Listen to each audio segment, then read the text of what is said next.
Sebelum melanjutkan, jangan lupa subscribe dulu, terima kasih. Bab 414 Boneka Darah yang Mengerikan. Wah! Suara ledakan menggema di area itu. Kekuatan ledakan meluas ke segala arah. Di tempat tinju bertemu, suara-suara berdecit terdengar, seolah-olah ruang tidak dapat menahan kekuatan tersebut. Hah!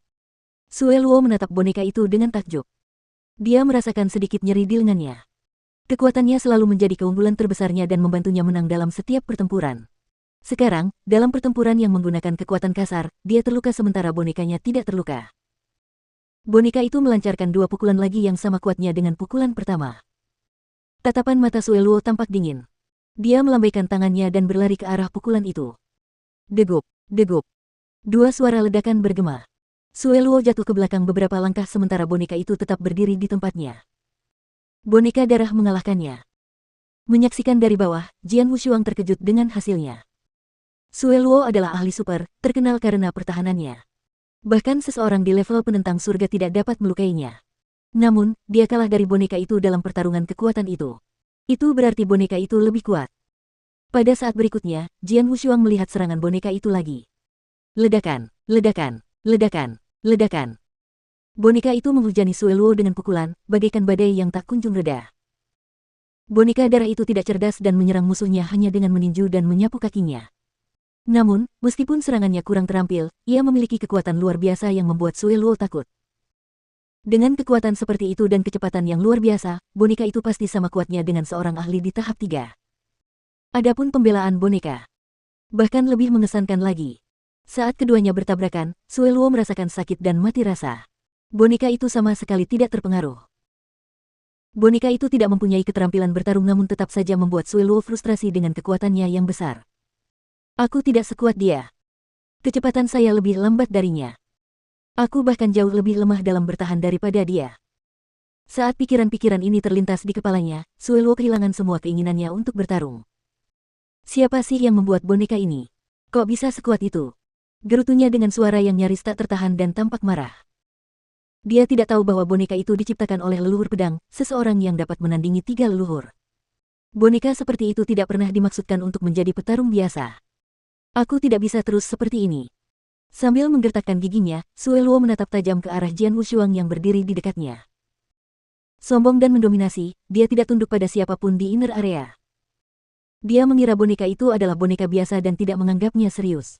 Dia telah mencoba untuk menyingkirkannya sebelum menyerang Jian Wushuang. Dia tidak menyangka boneka itu begitu kuat dan dia akan gagal.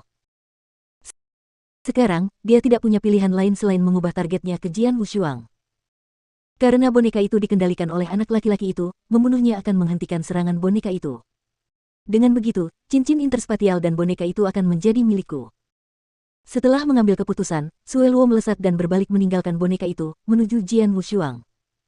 Bunuh dia. Niat membunuh melonjak di matanya. Begitu Sue Luo mengubah sasarannya, Jian Wushuang memahami niatnya dan menyeringai. Meskipun pertahananmu kuat, kau tidak punya kesempatan untuk membunuhku dengan kecepatanmu yang biasa. Jian Wushuang mencibir. Dari tubuh Jian Wushuang, Blood River menyebar dan menyelimuti Sue Luo dengan Sword Realm. Tertekan oleh kedua teknik itu, Sue Luo melambat seperti siput. Dia tidak akan pernah bisa mendekati Jian Wushuang dengan kecepatan ini. Bagaimana mungkin? Aku tidak pernah menyangka dia memiliki teknik alam. Sue Luo menatap Jian Wushuang dengan tatapan heran. Saat itu, boneka itu menukik ke arah Sue Luo lagi. Bajingan. Sue Luo tampak pucat. Dia sudah lemah karena sungai darah. Pertarungan lain dengan boneka itu akan memperburuk situasinya. Beberapa saat kemudian, seluruh tubuhnya terluka goresan, tetapi dia tidak terluka parah. Dia menatap Jian Wushuang dan boneka itu dari kejauhan di kehampaan. Menyadari nafas boneka itu telah melemah, dia menyadari bahwa simpanan energinya dari permata darah telah habis. Wah, tanpa bonekamu, apalagi yang bisa kau andalkan untuk melawanku? Sue Luo mengerutkan kening dan matanya menyala karena amarah. Baiklah, apakah kau benar-benar berpikir bahwa aku hanya memiliki satu permata untuk memberi kekuatan pada bonekaku? Jian Wushuang tersenyum dingin dan mengeluarkan permata darah lainnya. Sue Luo menyipitkan matanya. Sue Luo, jika kau masih ingin menderita, cobalah saja, kata Jian Wushuang dengan dingin. Mulut Sue Luo berkedut. Rasa ngeri memenuhi matanya saat tatapannya jatuh pada boneka itu. Ia masih trauma karena dikalahkan oleh boneka itu, yang jauh lebih kuat darinya dalam hal kekuatan, kecepatan, dan pertahanan. Sialan kau. Yang kau miliki hanyalah boneka. Tanpa boneka, aku bisa membunuhmu semudah menghancurkan semut. Sue Luo mengamuk. Jian Wushuang mencibir. Bahkan tanpa boneka itu, kamu tidak akan bisa menghentikanku jika aku ingin melarikan diri. Raut wajah Sue Luo berubah, dan dia mendengus. Baiklah. Wah, kau beruntung aku membiarkanmu pergi kali ini, tapi tidak akan ada yang kedua kalinya. Sue Luo pergi dengan marah.